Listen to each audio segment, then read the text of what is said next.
Alright, so we're going to do a mixed seafood here tonight with some pesto and some char siu sauce. I have half an onion, it's going to slice it up nice and thin, and we're going to mix this in with our seafood and just cook it all in one shot. I have some ginger, great way to peel ginger, don't forget. Use a spoon and just sort of drag it along, it takes the skin off, really nice and easy. And also when you get some of those knuckles, you can use a spoon just to like kind of chop it right off. Just cut right through that ginger, which makes it really practical to peel ginger with a spoon. Then we're going to give it a nice slice up here as well. Let's take out this knuckle.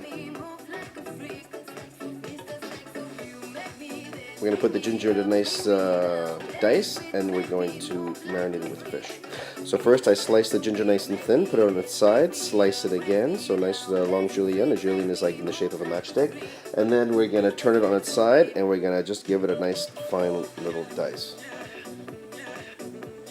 So once the ginger's all nicely diced up, we're going to put it aside. We're going to chop some garlic. Alright, so it's about 4 tablespoons of ginger. I've got here 5 cloves of garlic. First thing I'm going to do is just use a precision knife to cut through the knuckle of the garlic, because that part's really not nice to eat. So I just cut it off first, discard it, and then just flatten the garlic, and then it just pops right out because the knuckle was taken off. It makes it a little easier. We're going to give them a quick slice, and then we're going to chop them up as well, and that's going to go in our seafood mix to marinate that fish. Quick chop with a knife, we're good to go.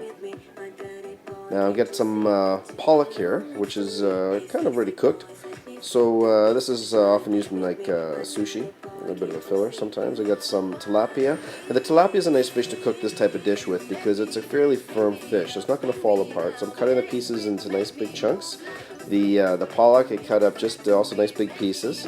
And then I have about a pound of black tiger shrimp that I've defrosted, deveined, cleaned, and they're dry. They have no moisture on them. Garlic goes into the bowl, the ginger goes into the bowl. We're going to put in the onions, then we're going to put a bit of seasonings in here as well. First off, we're going to put a teaspoon of basil pesto.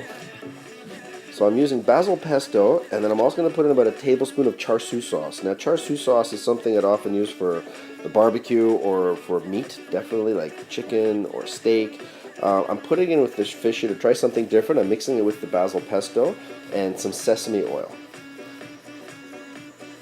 So about 2 tablespoons of sesame oil. Just going to mix it all up with some salt.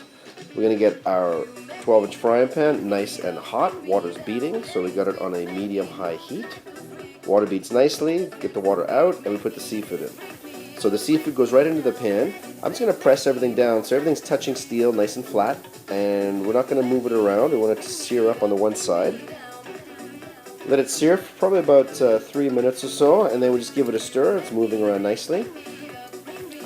So I'm just going to give it a quick mix, and then we're going to spread it out again and let it cook, and then a quick shake, and then a bit of liquid, and we're pretty much done. Alright, so the pan's still nice and hot. See it sizzling away there. Just give it a shake so things aren't sticking on the bottom. Flip things around a bit. I'm going to add about 2 tablespoons of light soy sauce. Actually, probably about a teaspoon of light soy sauce. And about a quarter cup of vegetable broth. Then I'm going to put the lid on. We have it on a medium-high heat. Give it about 3 minutes, and now it's bubbling away nicely. The fish is just cooked. We turn the stove off, and we serve. We have some steamed vegetables, which we're going to have with us as well with rice. And that's Chef Warren at Dinner for Two.